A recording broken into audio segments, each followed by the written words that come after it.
ఆయనే ఇంత బిజీ షెడ్యూల్లో చిన్న రిలీఫ్ కోసం ఈ టెన్షన్స్ అన్నిటి నుంచి నన్ను ఒక పర్సన్ వచ్చి డ్రైవ్ తీసుకొచ్చారండి. ఎవరో తెలుసా అండి. Thank you Charan sir.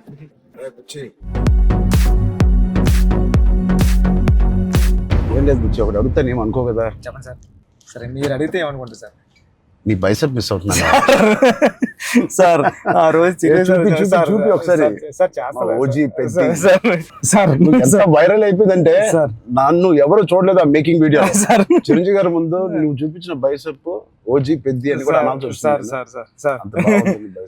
Health బాగుండాలి sir. Thank you sir. Sir నేను ఒక విషయం చెప్పాలి సార్. చెప్పండి సార్. నేను జిమ్ కి దిల్షునగర్ లో చదువుకున్నప్పుడు, ఎంబీఏ చదువుకున్నప్పటి నుంచి నేను జిమ్ కి డబ్బులు కట్టాను సార్. కానీ వెళ్ళడం రావడం ఎప్పుడు అంత సీరియస్ గా తీసుకోలేదు కదా సార్. మిమ్మల్ని చూసిన తర్వాత పెద్దిలో మీ డెడికేషన్ చూసిన తర్వాత నిజంగా చెప్తున్నా సార్, మీ డెడికేషన్ చూసిన తర్వాత అరే చరణ్ సార్కి అన్నీ ఉన్నాయి సరే, హెల్త్ కోసం సినిమా కోసం ఇంత కష్టపడుతున్నారు, మనకి ఏం పని ఉంది అసలు? మనం కష్టపడి రోజు ఎక్సర్సైజ్ 40 minutes చేసుకుంటే బాగుంటుందని రీల్స్ లోని దాంట్లో చూసినప్పుడు నాకు అంత అనుకున్నాను కానీ సార్, ఎన్నో రీల్స్ సేవ్ చేశాను సార్, కానీ అంత ఇంపాక్ట్ క్రియేట్ చేయలేదు. నేను జిమ్ కోసం నేను సేవ్ చేసిన రీల్స్ చూస్తే సార్, ఆ రీల్స్ నాకు తెలిసి ఒక నెక్స్ట్ జన్మ కూడా సరిపోతాయి రీల్స్ సేవ్ చేశాను సార్. కానీ మిమ్మల్ని చూసిన తర్వాత డెడికేషన్ చూసిన తర్వాత రోజు 40 minutes చేద్దారని మాత్రం చేస్తున్నా సార్. అసలు నువ్వు నన్ను పెట్టిన టార్చర్ కి ఆ బాడీలు రావడానికి, ఆ బాడీలు అన్ని రావడానికి ఒకటి క్రికెట్ బాడీ అడిగావు. క్రికెట్ సార్ అంటే క్రికెట్ బాడీ అంటే అసలు చాలా లీన్ గా మన తిలక్ వర్మ, హార్దిక్ పాండ్యా ఒక షర్ట్ వేస్తే ఎలా ఉంటుంది, ఇదే నాకు చెప్పింది, నాకు నరేషన్ అప్పుడు అదొక బాడీ అడిగావు. కొన్ని రోజుల తర్వాత మళ్ళీ సార్ క్రికెట్ బాడీలో కూడా మీరు కొంచెం బండగా ఉండాలి. ట్రైబల్ వ్యక్తి ఎంత స్ట్రాంగ్ గా ఉంటాడో అది బాడీ బిల్డింగ్ చేస్తే వచ్చే స్ట్రెంత్ కాదు. అవును సార్.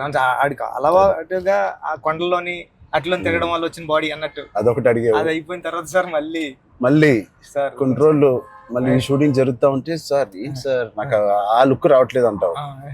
ఈ లుక్ షూట్ చేస్తే ఆ లుక్ ఎలా వస్తుంది? రెజ్లింగ్ లుక్, కుస్తీ లుక్ కావాలంటున్నావు సార్. నిజంగా చెప్పాలంటే సార్ నాకు అడగడానికి కూడా భయం వేసేది సార్. అంటే ఏంటి టైం లైన్ కూడా ఎక్కువ లేదు సార్. అంటే ఇప్పుడు క్రికెట్ అయిపోయినా షూట్ అయిపోయినా కరెక్ట్గా 2 months 3 months మీరు మళ్ళీ మన షర్ట్ అయిపోద్దండి. అక్కడ షర్ట్ అయిపోతే మీ బాడీ తెలిసిపోద్దండి. మీరు అలా గ్రాడ్యువల్ గా షర్ట్ ఆ బాడీని అలా మెయింటైన్ చేస్తా కుస్తీ టైంకి మళ్ళీ ఓపెన్ చేయడం, అదంతా కూడా చాలా కష్టపడ్డారు సార్. ఆ ఇన్స్పిరేషన్ తీసుకునేందుకు నిజంగా సుకుమార్ గారి బ్యాచ్ దండం పెట్టాలి. మరి మా గురుగారు అంత కాదు సార్. నేను నువ్వా సార్? మీ గురుగారు ఇంకా బెటరే బాబు. బట్ నిజంగా ఇవన్నీ నేను చేసింది సుకుమార్ గారి అసిస్టెంట్ అనో లేకపోతే బుచ్చిబాబు ఉప్పెన తీసిన బుచ్చిబాబు కోసం కాదు. నేను నిజంగా చెప్పాను, I was in love with your script.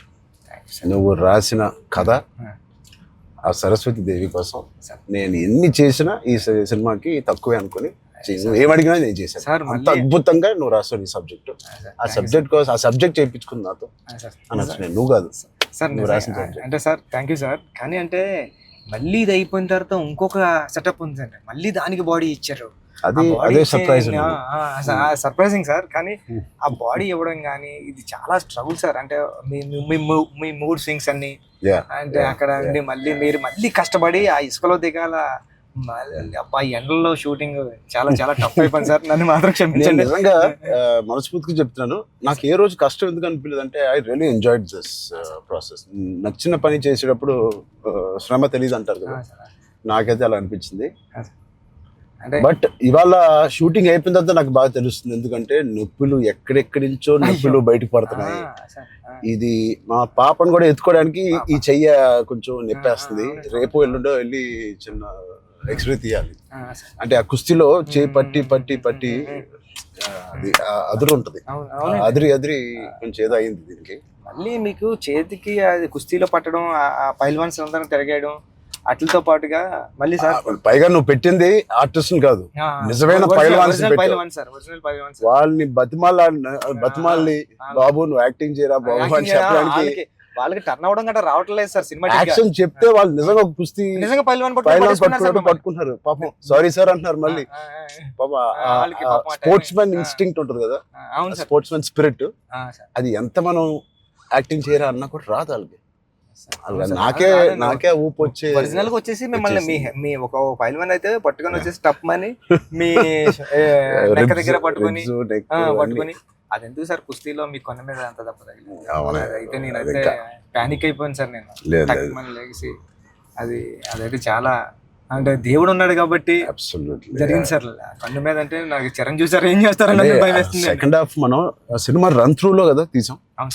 Cinema run through లోనే మన షూటింగ్ కూడా సీనిక్ ఆర్డర్ లోనే తీసాం మన సినిమా. సో అది తీయడం వల్ల ఐ థింక్ నాకైతే చాలా చాలా హెల్ప్ అయింది మీరు అలా తీయడం వల్ల. ఒకటి మనందరికి ఇది జర్నీ ఆఫ్ పెద్ది కాబట్టి బిగినింగ్ టు ఎండ్ ఆ జర్నీ ప్రకారంగానే మనం తీయడం అనేది అందరికి ఆ మూడ్ లో రావడానికి అర్థమైంది. ఈ సీన్ ఎందుకు తీస్తున్నాం అందరికి అర్థమైంది, ఎందుకంటే దాని ముందు రోజే ఆ సీన్ తీసాం కాబట్టి. రన్ త్రూ లో వచ్చేసరికి మనం సెకండ్ హాఫ్ అంతా మనం ఒకే టైం పీరియడ్ లో షూట్ చేసాం. సెకండ్ హాఫ్ అంటే ఏంటి, కల్మినేషన్ ఆఫ్ ఆల్ ద మీరు రాసిన స్టోరీ అంతా culmination. Heaviest action, heaviest emotion, heaviest song second half లోనే పెడతాం. సో అంత హెవీ వర్క్ మనకి లాస్ట్ 65 days లో మనం షూట్ చేసాం. నిజంగా దేవుడు లేకపోతే అంత హెవీ వర్క్, అన్ని కుస్తీ ఫైట్లు, క్లైమాక్స్ ఫైట్, క్లైమాక్స్ సాంగ్, ఇంకో సాంగ్ రేరే రారా ఏమి మనకేం అవ్వకుండా మీకేం అవ్వకుండా నాకేం అవ్వకుండా జరిగిందంటే అది నిజంగా పెద్దకున్న బలం. అది పెద్ద సబ్జెక్ట్ కి పెద్ద స్క్రిప్ట్ చేయించుకుంది తప్ప. లాస్ట్ 75 days షూట్ చేస్తాను సార్. ప్రతి సినిమాలో నాకు ఏదో ఒక యాక్సిడెంట్ అవుతూనే ఉంది. RRR లో కూడా కాలు ఎరగొట్టుకున్నాను, రంగస్థలం కూడా ఒకటి ఏదో అయింది నాకు గుర్తులేదు. గేమ్ చేంజర్ లో ఇక్కడ లిప్ కట్ అయిపోయింది, ఇక్కడ ఇది అయింది. కానీ ఎక్కడ ఒక్కరోజు మన షూటింగ్ ఆపింది లేదు. అది నిజంగా అది దేవుడు. ఇంకేంటి బుజ్జి సార్ పోస్ట్ ప్రొడక్షన్ ఎలా జరుగుతుంది చెప్పు, సరదాగా అడుగుతున్నా. సార్ రెహమాన్ సార్ అంటే నేను ట్వీట్ వద్దాం అనుకున్నాను సార్, ఎర్రకొట్టి సార్ RRR అని. అంటే మళ్ళీ 2 ఎట్లా అయిపోతుందో నేను వేయలేదు సార్. నెక్స్ట్ లెవెల్ RRR ఇచ్చారు sir Rahman sir. Okay next level అండి. అంటే ఎమోషన్ గానీ నాకు నేను వెళ్ళి కూర్చున్నాను సార్. నిన్నే కూర్చుంటే ఇది మన సినిమా మన విజువల్ ని నెక్స్ట్ లెవెల్ పట్టుకుపోయారు సార్. ఓకే రెహమాన్ గారు కానీ, రత్నవేల్ సార్ కానీ, అసలు అంటే రత్నవేల్ గారి గురించి మాట్లాడారు. మనం అనుకున్నప్పటి నుంచి అది ఎంత పెద్ద అసెట్ రత్నవేల్ గారు. ఇట్ ఈస్ అంటే బ్యూటీ షాట్స్ ఇచ్చారు, కమర్షియల్ షాట్స్ ఇచ్చారు, అండ్ కథని అర్థం చేసుకునే విధానం రత్నవేల్ గారు మించిన కెమెరామెన్ నేనైతే పనిచేయలేదు. ఉండే ఉంటారు కానీ నేనైతే పనిచేయలేదు సార్. ఎందుకంటే సార్ రండి సార్, ఇప్పుడు నేను ఫస్ట్ సినిమా చేశాను సార్, ఇది second cinema and second film sir నాది. ఇంత పెద్ద కెమెరామ్యాన్ ఉండడం వల్ల నాకు చాలా పెద్ద సపోర్ట్ వచ్చింది సార్. రండి సార్ లాంటి ఉండడం వల్ల నేను ఏమైనా మిస్టేక్లు చేసినా సరే ఇది కాదు, ఇది చూసుకో ఒకసారి ఆలోచించుకొని వచ్చి చెప్పడం కానీ, బిగ్ బ్రదర్ దాంట్లో నో డౌట్ సార్. అంత ఆయన కరెక్ట్ చేయడం కానీ అవన్నీ నేను చూసేదాన్ని. ఒక్కొక్కసారి ఆయన నెక్స్ట్ లెవెల్ పట్టిపోయారు సార్, వచ్చి ఇలా చేద్దాం మనం అని. లైటింగ్ మాత్రం వేరే స్థాయిలో ఉంటది అసలు. సార్ మీకు చెప్పాలంటే ఢిల్లీ ఎపిసోడ్, ఢిల్లీలో ఎలా ఉన్నారంటే సార్ మీరు ఢిల్లీ ఎపిసోడ్ నాకు మిమ్మల్ని చూసిన ప్రతిసారి కళ్ళంట నీళ్ళు వస్తుంది సార్. ఐ థింక్ నా ఫేవరెట్ ఎపిసోడ్ చెప్పొచ్చు లేదో తెలియదు ఇస్ ద ఢిల్లీ ఎపిసోడ్. అంటే నీ కథ మొత్తం నువ్వు ఇందాక 2 గంటలన్నర కథ లేదా 3 గంటల కథ, ఆ ఢిల్లీ ఎపిసోడే మీ కథ. అవును సార్. ఢిల్లీ నేను ఢిల్లీ ఎడిటింగ్ రూమ్ లో చూసిన ప్రతిసారి మీకు కాల్ చేశాను సార్. నవీన్ అంటున్నారండి, ఎడిటర్ నవీన్ ఏమన్నాడంటే అండి, నవీన్ అన్న వచ్చి నువ్వు చూసిన ప్రతిసారి 20 వరకు కాల్ చేస్తున్నావు అని.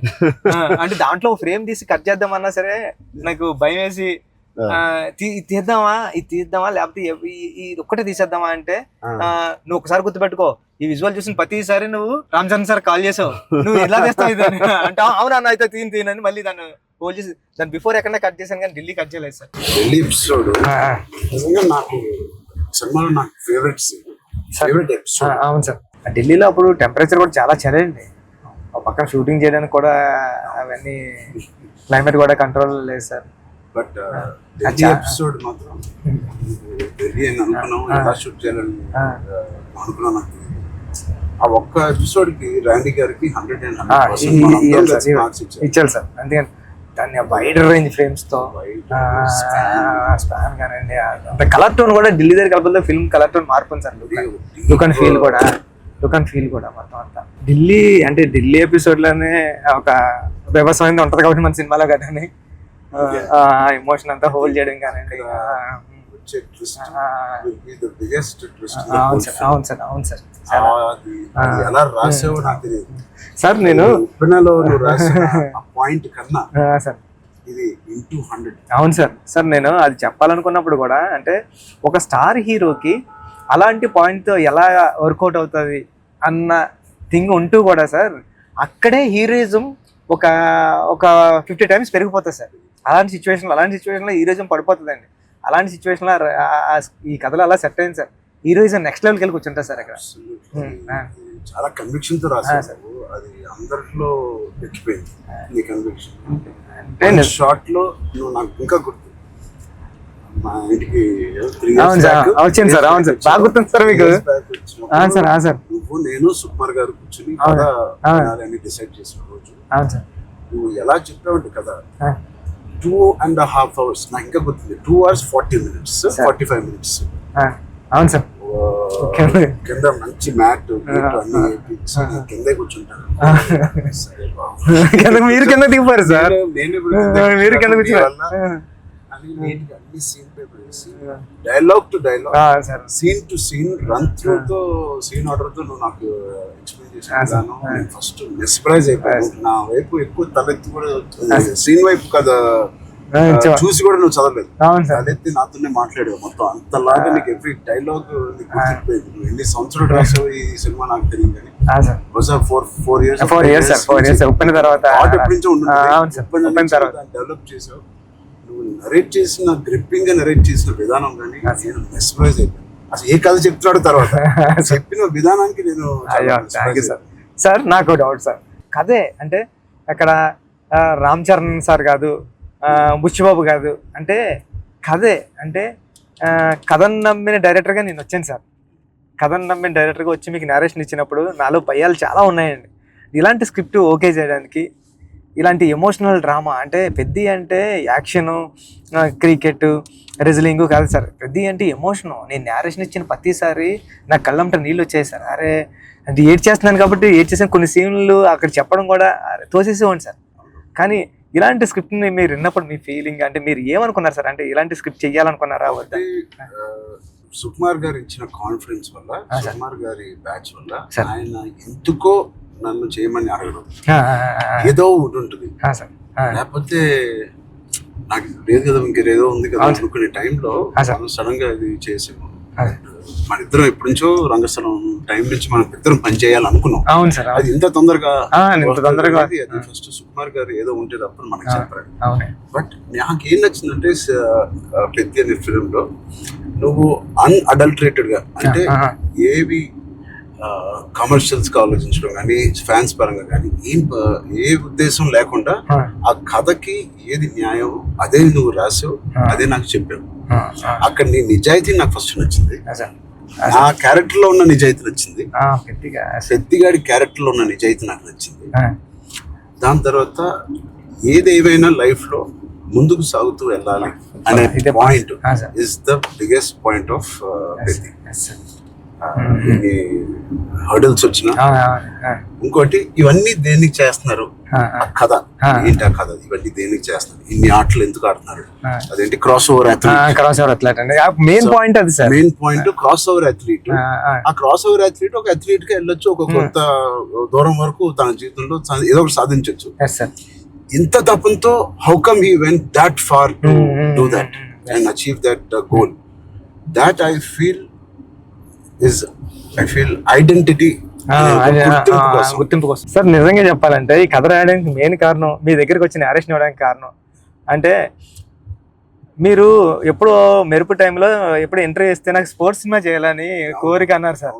అంటే సార్ 10 రోజులు చేసిన అప్పుడున్న టెక్నాలజీ, ఆ గేమ్ తీసే టెక్నాలజీ కానీ స్పోర్ట్స్ లేకపోతే ఏదో కుదరక అది నిజంగా ఈ రోజు నాకు నేను అనుకున్నాను సార్. ఆ రోజు చరణ్ సార్ ఒక స్పోర్ట్స్ చేయాలనుకున్నారు, ఈ రోజు నేను క్రాస్ ఓవర్ పెట్టి అని ట్రై చేశాను సార్. సార్ అంటే ఇది నిజంగా చెప్పాలంటే ఒక మాట ఉంది సార్. ఉప్పిన రిలీజ్ అవ్వలేదండి. కోవిడ్ టైంలో ఉప్పిన ఓటీటీకి అంటున్నారు సార్. ఓటీటీ వేసేద్దాం చాలా వరకు 1 year 12 months వరకు ఒక వెయిట్ చేశారండి. కానీ ఇంకా కోవిడ్ ఎప్పుడు వెళ్ళిపోతుందో తెలుస్తలేదు సార్. అలాంటి సిచ్యువేషన్లో మా గురువు గారు ఫోన్ చేసి, సుకుమార్ గారు ఫోన్ చేసి అడిగితే, ఒరే ఇంక ఏం చేయలేమరా, ఇంక మనం హోల్డ్ చేసాం, ఇంకా ఈ పాండమిక్ ఎప్పుడో తెలుస్తలేదు, మనం వేసేద్దామరా అన్నారండి.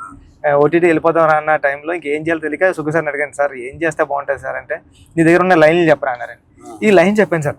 ఈ లైన్ చెప్పిన సుకు సార్ అన్నారండి, ఈ లైన్ అదిరిపోద్దురా, చేయరా, మళ్ళీ కొత్త ఫిల్మ్ అయిపోతుంది, ఐడియా కొత్తగా ఉంది అన్నారు.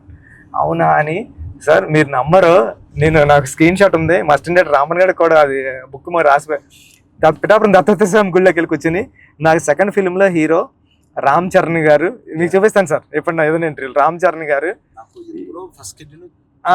అవును సార్, చూపించాను సార్ మీకు. హీరో బెల్లం ఫ్యాక్టరీలో వర్క్ చేస్తూ ఉంటాడు, క్యారెక్టర్ సూపర్ ఉంటుంది, పెద్ది అని రాశాను సార్. ఫస్ట్ ఫిలిం ఇంకా రిలీజ్ కాలేదు, సెకండ్ ఫిలిం రామ్ చరణ్ గారితో డ్రీమ్ అంటే నేను అనుకుంటాను సార్, మనిషి గట్టిగా కోరుకుంటే ఏదైనా అయిపోతుంది సార్, గట్టిగా కోరుకోవాలి సార్. నాకు కూడా ఇంత గొప్ప సినిమాలో హీరోగా చేయడం అనేది గొప్ప రైటింగ్ రావడం అనేది, అది కూడా నేను ఎక్కడో అనుకున్నాను, ఎప్పుడో మెరుపు అప్పుడు అనుకున్నాను ఒక స్పోర్ట్స్ సినిమా చేయాలి మీ సంకల్పమే సార్ అది. అప్పటి నుంచి 10 ఏళ్ళు అయిపోయింది, మెరుపు ఆల్మోస్ట్ 12 years అయిపోయింది. ఆ 12 years నుంచి నా కోరిక, నీ కోరిక ఏదో సరే ఇద్దరిని సుకుమార్ గారు కలిపారు. సుకుమార్ గారు దేవుడు మా గురుగారు తీసుకొచ్చి, అందుకే నేను ఎప్పటికీ మా గురుగారు 2 పని ఉంటాను సార్. నిజంగా ఏదైనా అంత గట్టిగా అనుకోవాలనేది నాకు మళ్ళీ అనిపించింది. అనుకుంటే సాధ్యం అవుతుంది అనేది, అనుకుంటే అవుతుంది అన్నారు. మీరు ఏదైతే అన్నారో ఇదే మన కథ సార్. పెద్దిగాడు ఏది వదలడండి, పెద్దిగాడు పట్టుకుంటే అంటే చిన్న ఇన్సిడెంట్లకే ఈ జనరేషన్ అంతానే అది కాదు, ఇది అవుతులేదు అని కొద్ది ప్యానిక్ అయిపోయి రకరకాల డెసిషన్ తీసుకున్నారు కదా సార్. అలాంటి సిచ్యువేషన్లో పెద్ది చాలా ఇన్స్పిరేషనల్ క్యారెక్టర్ సార్. పెద్దిగాడు అందరికీ హృదయంలో ఉండిపోతారు సార్. పెద్దిగాడు చాలా ఇన్స్పిరేషనల్ క్యారెక్టర్ అంటే నిజంగా చెప్పాలంటే పాఠ్యాంశాల్లో అంటే బుక్స్లో ఉండాల్సిన క్యారెక్టర్ అండి. 7th class నాన్ డీటెయిల్లో ఉంది సార్, అంటే పట్టుదల ఉంటే సాధించలేనిది లేదని. అలాంటి బుక్ లో నేను రాసినప్పుడు నాకు ఆ కథ గుర్తొచ్చిందండి. అరే విక్రమాదిత్య ఏదో అండి అతని పేరు, అతను చాలా స్ట్రగుల్ అయ్యి అనుకున్నదాన్ని రీచ్ అవుతాడండి. అంటే పెద్దికి కూడా విజయం అంత ఈజీగా దొరకలేదండి. పెద్ది చాలా స్ట్రగుల్ అవుతా తన విజయాన్ని, తన డెస్టినేషన్ ని, తన గోల్ ని రీచ్ అవ్వగలిగాడు. కానీ అంత ఈజీగా నీ జనరేషన్ చిన్న వాటికే కొద్దిగా ప్యానిక్ అయిపోయి అది కాదు ఇది కాదు అంటారండి. ఇది చాలా ఈ జనరేషన్ సెట్ అవుతుంది. ఈ జనరేషన్ కి చాలా ఇన్స్పిరేషనల్ స్టోరీ. మోటివేషన్ అంటే ఐ ఫీల్ ఒక వ్యక్తికి మోటివేషన్ దొరకడం పొద్దున్న లేచి, అంటే ఇలాంటి సిచ్యువేషన్ వచ్చి నా లైఫ్ లో కూడా వచ్చింది. ఇది వాళ్ళ జనరేషనే కాదు, కోవిడ్ టైంలో అందరికీ ఒక రకంగా కొట్టింది కదా కోవిడ్. మానసికంగా కొట్టింది, హెల్త్ పరంగా కొట్టింది, ఫైనాన్షియల్ గా కొట్టింది, ఈ వేరే రకాలుగా కొట్టినాయి. నాకు కూడా ఒక రకంగా కొట్టింది. And it was very low phase అవన్నీ అన్నాను, కానీ ఇట్ ఈస్ అంత స్ట్రాంగ్ వర్డ్స్ నేను వాడట్లేదు, కానీ ఒక కన్ఫ్యూజ్డ్ స్టేట్ లో ఉండేవాళ్ళం. అంటే అప్పటికి RRR మధ్యలో మీకు కూడా సార్, నాకు కూడా RRR 30-40% అయిన తర్వాత ఆ బ్రేక్ పడింది, అయితే 50% తర్వాత ఆ బ్రేక్ పడింది. పీక్ లో నా ట్రైలర్ రిలీజ్ అయింది, అంటే అంత పీక్ బాడీ లో RRR స్టాప్ అయింది. సో ఏం చేయాలి, జిమ్ నేను ఒక అపార్ట్మెంట్ లో ఉండేవాడిని అప్పుడు, దాని తర్వాత ఇప్పుడు ఇంటికి షిఫ్ట్ అయ్యాను కదా. సో అక్కడి నుంచి అసలు ఉన్నారా, మన చుట్టూ ఉన్న వ్యక్తులు ఒక్కొక్కరు చనిపోవడం చూసి ఆ ఉపాసన ఇంట్లో ఉండడం వల్ల ఆ హాస్పిటల్ కాల్స్ విని నేను ఇంకా ఆఖరికి నా హోమ్ థియేటర్ లో కూర్చొని టీవీ చూస్తూ ఉండేవాడిని. పక్కన ఆవిడ అక్కడ ఉండేది, అది వినలేక నేను ఒక్కడనే ఉండలేక, బికాస్ ఆవిడతో ఉంటే ఏదో ఒక కాలక్షేపం ఉండేది. హోల్ కోవిడ్ నువ్వు నమ్మవు, ఉపాసన ఒక రూమ్ లో తన కాల్స్ పాపం తన అందరు పేషెంట్స్ ని డైవర్ట్ చేయడం అవన్నీ చూస్తా ఉంది. నేను ఇంకో రూమ్ లో అలోన్ గా ఆల్మోస్ట్ ఫ్యూ మంత్స్ నేను ఒక్కనే గడిపాను. అది నాకు గట్టి కొట్టేసింది. అంటే ఒంటరిగా ఉన్నప్పుడే మీకు థాట్స్ వస్తాయి,